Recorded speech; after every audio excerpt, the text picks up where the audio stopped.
how do I really understand myself in terms of gender? What do I identify with? Who am I? That's really what gender identity is getting at. To jump back to sexual orientation for a minute, there is kind of a distinction between someone's sexual orientation and their sexual identity.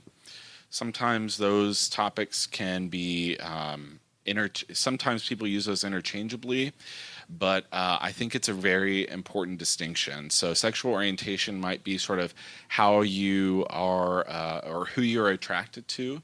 Sexual identity is sort of how you identify yourself related to that attraction. So, for instance, a man could be let's say a cisgender man could be in a relationship with a woman. Let's say that that's his primary. And what's cis, if you could please clarify for some people Yeah, that may not great. know. So cisgender is when someone is assigned their gender that's assigned at birth. So what I mean by gender assigned at birth is when a baby pops out. We have a doctor who says it's a boy or girl. That's a gender assignment at that moment.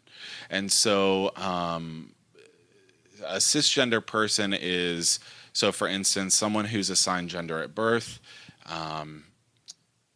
later on in life will identify themselves as a man. Mm-hmm. So their gender assigned at birth is the same that they identify with later on in life. And so that's what cisgender means. So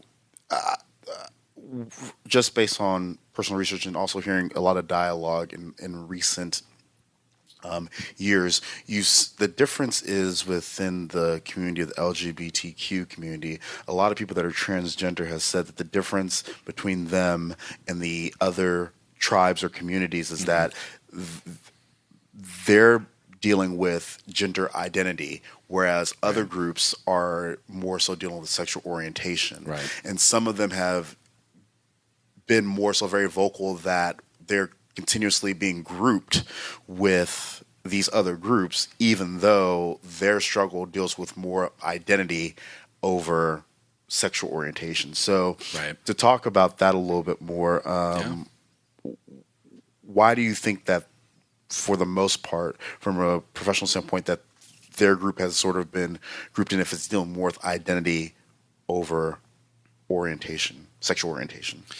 Yeah, so great point. And I think that there is some argumentation that occurs kind of within a group about, is it LGB and then T should be separate, or is there some sort of commonality between the entire community that causes it to be grouped together? And really my understanding of that from a professional lens is just that there's a common developmental experience that people who are either lesbian, gay, and bisexual share with transgender folks. And so what I really mean by that is some of the underlying principles of experiencing discrimination, of experiencing victimization, of kind of coming to understand one's own identity and one's own self is a similar process. It might be about a different thing. So gender and sexual orientation, that there are distinctions about those two concepts, and they are two very different concepts, but there's some overlap with that as well. And so I think that in terms of having an opinion about whether or not that there should be inclusivity or there should be kind of a separation, I don't have a strong opinion about that either way. I think that there are, what I can say is that psychologically there are similar sort of developmental processes that happen. Things like coming out to self, coming out to others, developing insight and understanding about oneself. Those seem to have parallel threads that are similar across both gender and sexual orientation. So let's delve a little bit more deeper into, you said that the issues that are facing this group or community at large. Yeah. What are the top three most common issues that you see or you've come across from a professional standpoint that impacts the community? I know most people sit there and say anxiety or depression or those are normally very common things. So talking about that a little bit more from your background, what would you say are the the top three impacts that people are currently dealing with in terms of the LGBTQ issues related to mental health. Yeah. Before we do that, I want to make sure that I get back to an earlier point that I was making about sexual identity and sexual orientation, which are two different things. Okay. So sexual identity, the way that I understand that is, so a man might identify himself outwardly, let's say, for instance, as heterosexual and is perhaps partnered with a woman. And that's his primary relationship. So that's sort of where he goes for for that relationship. But his sexual behavior might be that he could perhaps be having sex with men as well. So the sexual identity that he holds is one that's heterosexual, but his sexual behavior is one that we would classify as bisexual, but that's not the identity label that he holds. So there's a really important process with regard to sexual orientation, sexual identity, of someone coming out in that way or being willing or able to, in a place, to own a sexual orientation label. And that also is different by race. And so some people do not use terms like gay, lesbian, bisexual, or even transgender. There might be something like two-spirit in Native American culture. People might elect to use the term queer, which in terms of people of color has been historically in the research indicated to be a more acceptable term or common term. Same gender loving. So these terms are all very loaded. So how one identifies themselves in this domain is like very important. So I wanted to clarify that. What was your other question with top three issues that people are facing? Issues are facing, sure. So, I mean, I think that it's hard to say to quantify it in terms of numbers. I can talk about common issues. Okay. And so when you go and look at the research, something that we talk about a lot in the healthcare field is what's called health disparities. And health disparities just means a difference. So there's a difference in health outcomes, both mental and physical health outcomes, between LGBT folks and heterosexual people or straight folks. And so what we tend to see is that for anyone who identifies as lesbian, gay, or bisexual, they tend to have poor general mental health. They tend to have more psychological distress, so they kind of feel more agitated or like they're having more difficulties in life. Suicidal ideation tends to be higher, alarmingly so. Depression and anxiety tend to be higher compared to heterosexual folks. Higher rates of substance abuse, and that's kind of on the mental health side. On the physical health side, we see higher rates of disability, poor general general health, and elevated rates of HIV among gay and bisexual men. And so, even if you look at some of the health research, it's really fascinating that for those men who are concealing their sexual identity or they're not talking about their sexual orientation, if they happen to have HIV, some of the research is indicating that their viral loads are actually higher than men who are out with their sexual orientation or who do not choose to conceal. So looking at those disparities, one might say, wow, there's a really big problem, and perhaps some people might argue there's something about being LGB, lesbian, gay, or bisexual in and of itself that causes these negative health consequences or negative health outcomes. And that is really not the case. There's a very robust body of work that shows that experiences of what we call minority stress tends to lead to those negative outcomes.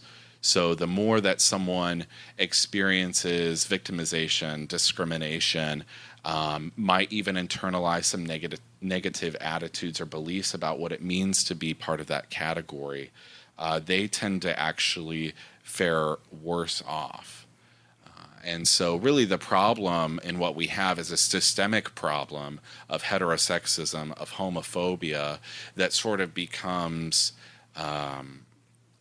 that gets played out in terms of mental health, physical health outcomes, and really negatively affecting the lives of LGB people. If we, No, I if mean, we, I can transition because that's LGB. There's the T as well, no, which feel free to go there. which I have not talked about yet. But essentially, it's pretty much the same thing. Worse suicidal ideation, more depression and anxiety, higher rates of substance abuse. Interestingly enough, there is a higher rate of military service amongst trans folks. Incarceration, sexual violence. We've seen the death of many trans women of color on the news lately. There's Malaysia Booker, who was very recently here, passed and was killed, murdered. And so you can see, across these identity dimensions, there's quite a number of problems that are being encountered. And if we add in sort of a dimensional characteristic to this, so not just LGBT, but if you're also a person of color, if you're also someone who has a disability, these things tend to only get worse. And so there's something that's happening in terms of dual marginalization or tri-marginalization, where people in their social position aren't faring as well as folks who are in dominant positions. So I'll pause there. Yeah. So going back to a lot of these great facts that you provided for us, Sure. a lot of previous discussions that you hear within different sexes, nature versus nurture. So if you could elaborate from a professional standpoint, Yeah. The stance that most people take within the behavioral science and mental health community on nature versus nurture. Well, the mental health community has a lot of repairing to do with folks, both that are LGBT. I mean, anyone who's not white, straight, and male. Yeah. The mental health community has Yeah. a lot of work to do with. Because they consider to be gay a mental disability Yes. up until 1970. 73 73. slash 4. 4, yeah. Yeah, so there's a long sorted history with the mental health community classifying homosexuality as a mental disorder. And that was something that changed in the early 70s, but not really, because the diagnosis changed to what was called ego-dystonic homosexuality, which basically that's just a fancy term that meant a patient would come to you saying, I don't really like my sexuality. And so there are some problems with that because the way that sort of society teaches us about our sexuality is to not like that aspect of ourselves. So that's more a problem of the society at large than it is about an individual. Mm-hmm.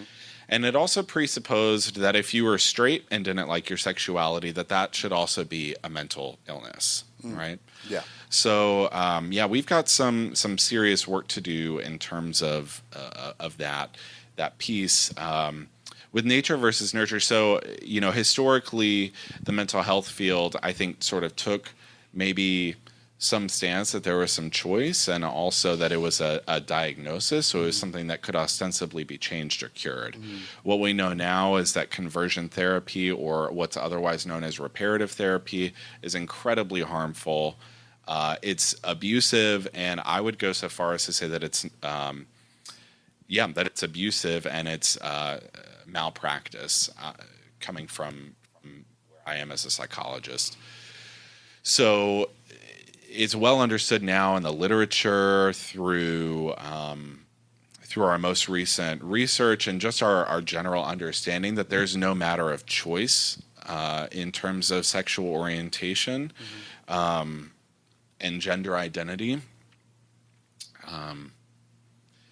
But there's not necessarily been any kind of finding that has suggested that there's a gay gene or that there's something in particular in and of itself that can be that can account for why people might be LGBT. So there's not one exact reason; it's a combination of factors. And do you think that it's something that we are, because we're still in the infancy of really understanding what the human mind is, and especially with human behavior, we, Hmm. like you said, up until the past few decades, our primary focus or our test group was straight white males, Yeah, still is. and Still is. that's kind of like even the threshold. I mean, so now with a lot of the advances that we have, a lot more inclusion. What are you seeing are some of the benefits that could help not just I guess you could say this community, but also like you said, the most impacted like minority groups and the transgender community. How do you think that that having more data is available?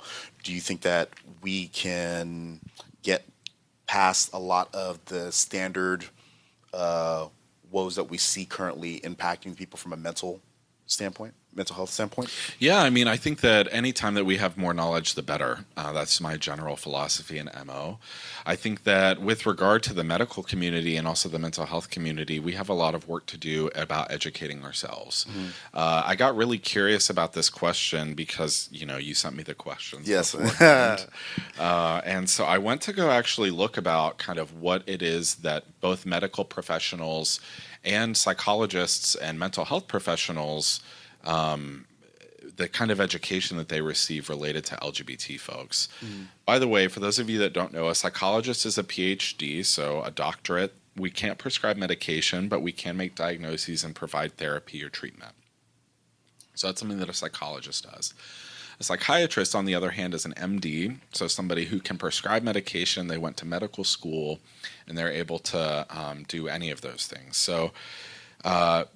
So I did not attend medical school, but I went to the literature and I went to go do some research in a 2011 survey, so it's a little dated. There were some programs that offered 0 hours of LGBT specific content. Not many, but there were about 93% that did offer some sort of LGBT specific content. But that means that about 6.87% of schools did not offer any LGBT content. But the more alarming thing about that is that of the schools that did offer that curriculum and that content, they only offer 5 hours of it over a 4-year span of medical school. And so when you think about that, like y'all are going to be here for what, an hour perhaps tonight? Like you've gotten 1/5 of what a medical doctor will have had by the time that they're done with medical school. That's astounding. In terms of mental health, I know that from my program, there was not even a human sexuality class offering. In order to become a psychologist, serving the public with people who all sort of have some sort of sexuality and gender, Yeah. there was no offering for us. So that's very worrisome, and that's coming from a well-established and well-respected program. In terms of licensure, to become a psychologist in states, the only state that has a requirement for sexuality training is California. Otherwise, to my knowledge, there are no states that require that kind of training. So typically, if folks have done training in this area, it's of their own volition. It's because they want to. It might be because that they're part of the community themselves. Yeah. Such as Yeah. as I am. And it really comes not from our classrooms, which is a problem. And so that's something that I think structurally needs to change in order for folks to get better care, to get better quality care. There needs to be some education around that. Why are a lot of people these days self-diagnosing themselves? So a lot of people are saying, "Oh, I have ADHD," but they've never seen a healthcare professional. A lot of people are saying they're OCD. A lot of people are giving themselves self-diagnosis on a lot of whether it be physical or mental health. Why do you think that that's surged in the most recent years, aside from the internet? I think there are lots of possible explanations for that. Yes. So I don't know that I'm going to have like the catch-all, Okay. end-all explanation for Okay. why maybe self-diagnosis is becoming more popular. But one, like with the proliferation of the internet, people have access to things like the DSM, which is our diagnostic statistic manual, which is what we use to make diagnoses. So you can go online right now and you can find all of the diagnostic criteria for any disorder that you want. So that's one thing that people have access to. With more access to information like that, I think it's also becoming part of just our everyday language.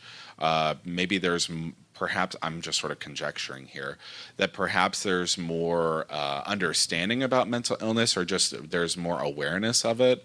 And so people are kind of using these terms because it's becoming part of their vernacular, like just the way that we speak.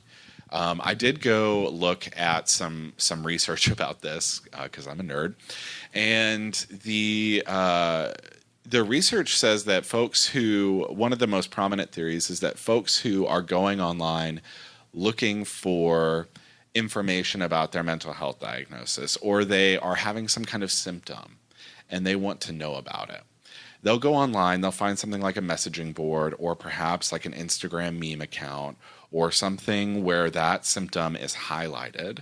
And then they find folks who are similar to them in some way.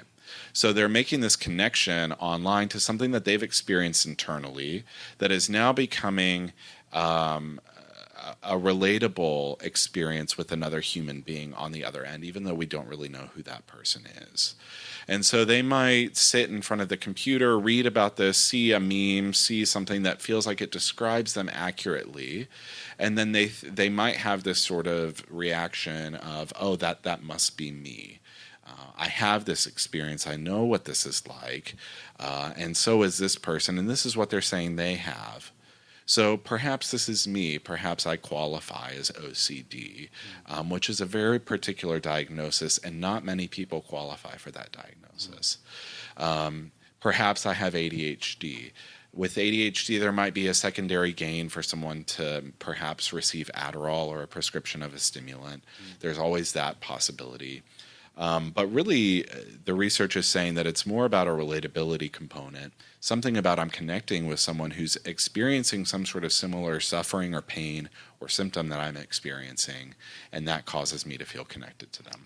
Do you think a lot of people within the community, they use mental health as sort of that bridge to sort of say, like, we have something in common? Because, and maybe I'm wrong, but based on just my own social interaction with people over years, I feel like people, when they've dated other people or when they come into contact with their friends, they're very vocal about their mental health status. They're very vocal about their experiences, almost in a way of like, to make themselves feel like, oh, I'm like you, or to sort of build some type of connection. But I feel like the trauma that it seems as though it's not just within the gay community, but I hear it within the lesbian community. I hear it within the transgender community. Why do you think that is the case, that they're so, I guess you say, comfortable in a way talking about their mental health status in a very nonchalant, casual way? Almost like as if like that's my favorite brunch spot. I'm not trying to minimize it, but they're very comfortable talking about it in those venues in a very casual setting. Why do you think that is the case? Well, without having been in some of those settings, to experience that with you, Yeah. I think that my initial impression is that perhaps they're experiencing a decrease of mental health stigma. That perhaps in addressing some of their concerns, or maybe if they've even gone to therapy themselves or seen a psychiatrist themselves, they might be more willing to talk about, I've got this diagnosis, or I've got some difficulties, like for instance with my mood, or I feel depressed. And something that I say quite regularly is that we all have something that we could go to a therapist and talk about at any point in our lives. And so it's not uncommon for folks to be experiencing pain or suffering. That's something that's really common. And so in terms of why people might be more open, I think there are a lot of factors that come into play. Perhaps someone's individual comfort levels with that diagnosis or with sharing what they're experiencing. Perhaps we're noticing a decrease of stigma and shame around mental health, which would be a great thing, because isolation is something that also is more commonly experienced by LGBT folks, and the less that we can have of that, the better. What are some myths that you can debunk that people normally project onto the mental health community or mental health professionals that they say about you guys that they feel like, oh, you guys can cure or fix all these issues or ailments, or I need to go see it? Because I think that's a big thing. A lot of people, now that we have Google and a lot of these resources available to us, a lot of Right. people have become their own like myth curators and projecting onto different groups of things that they feel like, oh, this person can do this, and that's not actually true. There are a couple of myths that I've encountered, oddly enough, while dating. And those have been that psychologists or mental health providers can read people's minds. That's not something that's possible. We are not Professor Xavier. There is also the myth that folks in the mental health field are constantly analyzing everyone around them or kind of coming to that conclusion, and that's probably not the case. In terms of coming to mental health treatment specifically, I'm trying to think of common myths or things that I have experienced. I think what I more commonly experience, maybe perhaps not a myth, is just a lot of stigma. Just that it's very hard for folks to ask for help. It's very hard to show up to someone's office. It's very difficult to ask someone when you're going through a difficult time to say, hey, here are my problems, or here's what I'm experiencing, and I really need you to be with me and sit with me in that. And there can be a lot of fear in that process for folks about what's it going to be like. Is this person, I think a common myth is this person is going to pick me apart. Or they're going to see everything that's wrong with me, and that's the totality of what they'll see of me as a human being. And I think that fundamentally is at odds with the way that I practice psychology. I think it's at odds with the way that psychology views itself. Of course, if someone has a problem, we're there to try and help. And also, we all have incredible strengths, and the LGBT community more broadly has a lot of strengths. And folks in this community are incredibly gifted and strong. And so there's a lot to be utilized in therapy that is not simply just picking apart your personality or your problems. Interesting. So at this point, we're going to open up the room for anybody that may have any questions related to the topic. If not, we'll just continue churning on through. But if you have any questions related to whether it be personal, or whether it be with a friend, or whether it be maybe your own experiences, feel free to ask them now. Yeah. Anybody? Yeah. We'll start with you, and then we'll go to you back there. Yes.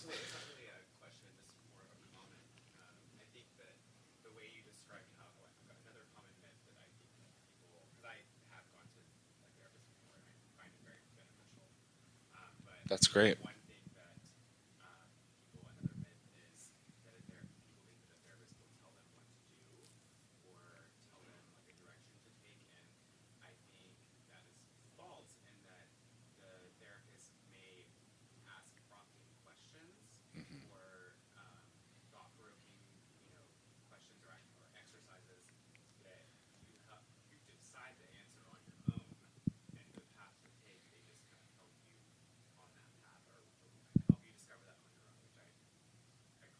Yeah.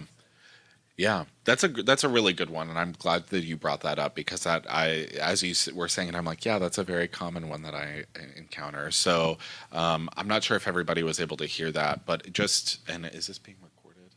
It is. Okay. Yeah. So the question or the statement was that a common myth is that perhaps therapists give a lot of advice, or there's something about going to therapy where you're told what to do, and that is indeed a myth. It's not very common for therapists to give direct advice.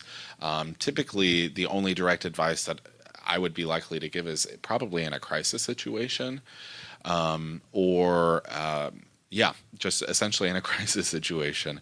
But otherwise, it's more of a process of you coming to understand yourself. Thank you. Yes, sir. Back there.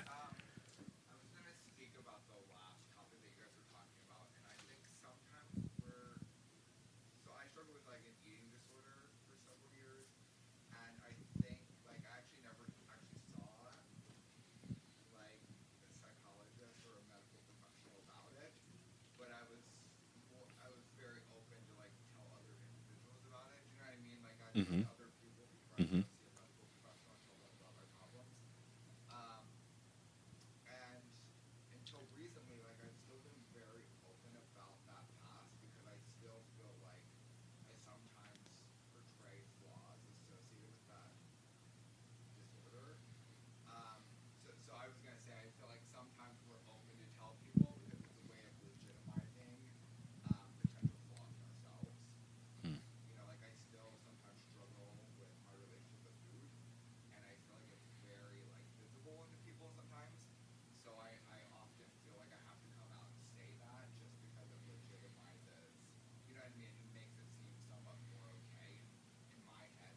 Mm-hmm.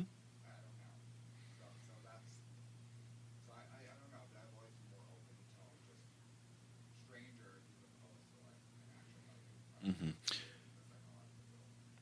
Yeah, and I think what you're really highlighting there is that the utility, sort of the purpose of you sharing that information is kind of specific to you and what that does for you, right? So, like, that perhaps serves a purpose in your life of being able to share that information with a stranger, or how that might maybe even feel more comfortable for you, or provide some sense of, I'm not sure the exact word that you used, but you said it feels like perhaps easier to say that to strangers. And so,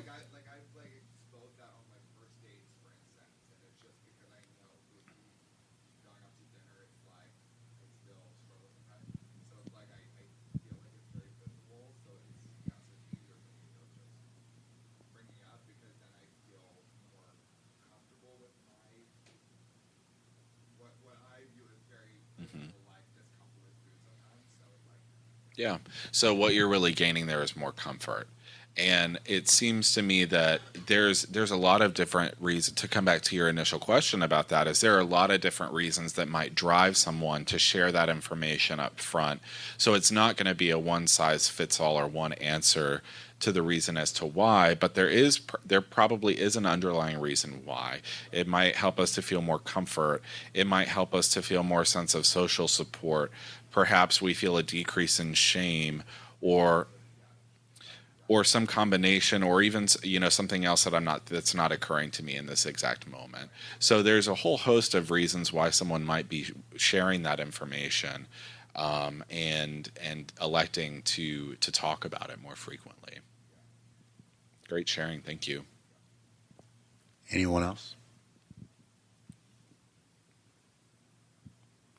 Yay? Nay? No? Well, okay. Well, I'd like to thank you, Mr. Dr.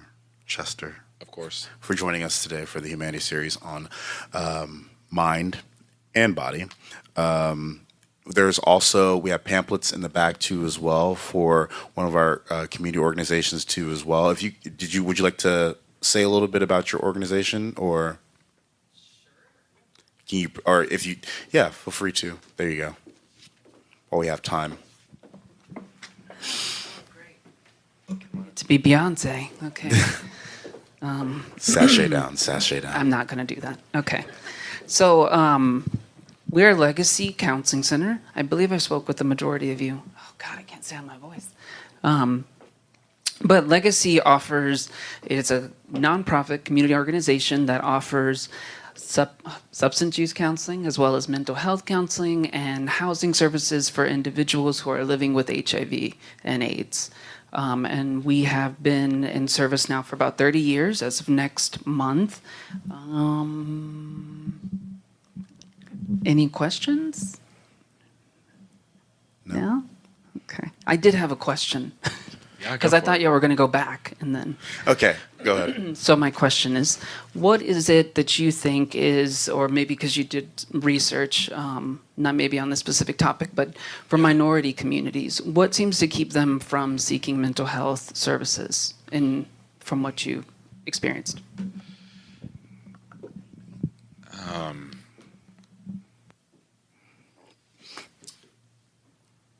There's so many things coming to mind.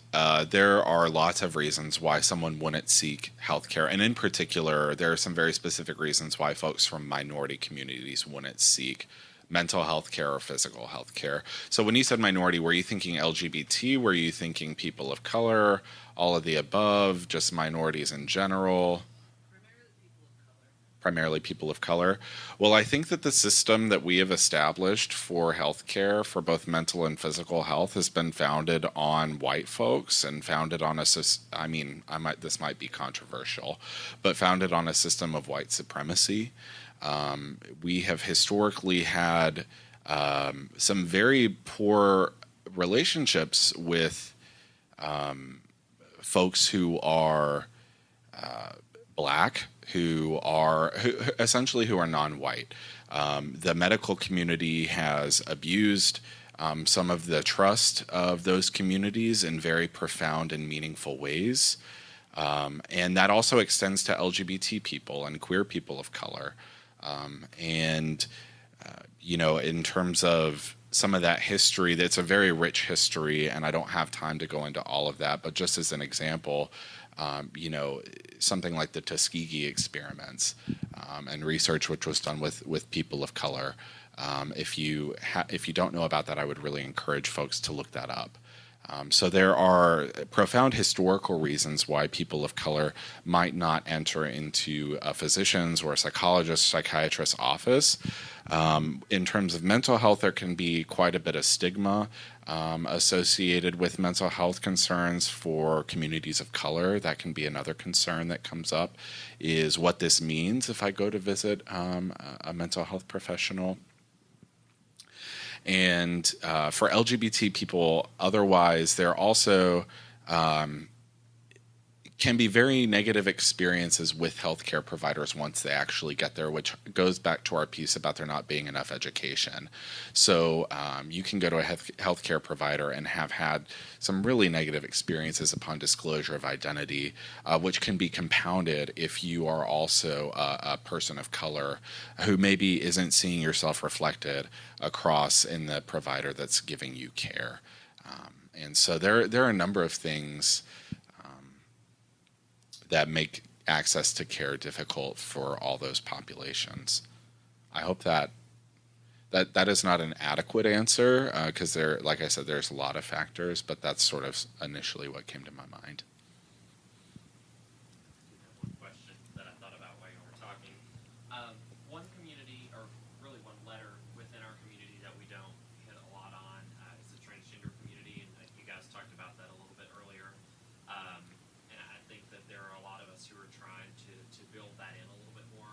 I do have a good friend who is a female to male transgender individual, and we have recently begun to talk more about his transition and sort of the experience that he had.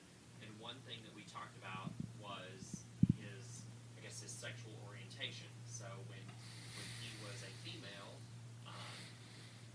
he was a lesbian, and then he began to transition. And after he transitioned, he was kind of like one day, and it wasn't just a flip of a switch, but Right. he kind of started realizing he was finding males now of the same sex attractive, where in the past he was finding females and he was a girl. And so we kind of talked about that, and he said that he's actually a part of a male transgender group here in Dallas. And he said a lot of transgender individuals actually go through that. So, they're a female, and then they're a lesbian, and then they transition to male, and now they're gay. He considers himself to be a little more maybe pansexual rather than actually gay. But what might be some discussion you can point out to that? Why is that a thing? What sort of issues mentally do people experience with that? They're already struggling with sort of their identity, and now they're also struggling with their sexual orientation. Well, one of the things about sexual identity and sexual orientation is that there's fluidity to that. So in terms of the way that we think about that is often it can be sort of thought of or talked about as though it's in two very distinct groups, or you're either this or that. It's dichotomous or otherwise. And that is really not the case. There's some evidence that women are perhaps more sexually fluid. I think the way that I would understand that is that women are within society given more flexibility to identify labels other than heterosexual, perhaps relative to men. Okay, so in terms of the question that you're posing about gender identity and sexuality and sexual orientation, there's an intersection there. And so that's why, again, we come back to this. Sexual orientation and gender are distinctly different concepts, but there is overlap. And so when I change, like for instance, if I change my gender or transition genders, or not change gender, excuse me, kind of transition genders to the gender that I identify with, that might change my sexual orientation. It might not. That's really on a case-by-case basis. And I think that there's a danger or kind of a pitfall to us understanding sexuality as a this or that sort of experience, that there is more kind of a continuum, more of a fluidity to sexuality in that way. Did that answer your question? Okay. Any other questions before we wrap? All right. Well, Dr. Matthew Chester, thank you so much for joining us again. Thank you. Appreciate you so much for your time. Of course. And check out our next lecture, which will be happening the month of October. And we'll have a second lecture following that in November back to back. Feel free to follow us. Please spread the word about Humanity 101. If you have any questions for our doctor on panel today, feel free to ask him. If you have any questions for either me or Gage about the community outreach that we've been doing, or back there too as well with Jose, correct? Thank you. We're free to reach out to you as well. But again, thank you so much for coming out tonight, guys. It really means a lot. Thank you. So you want to do a photo op before you leave. Okay. So.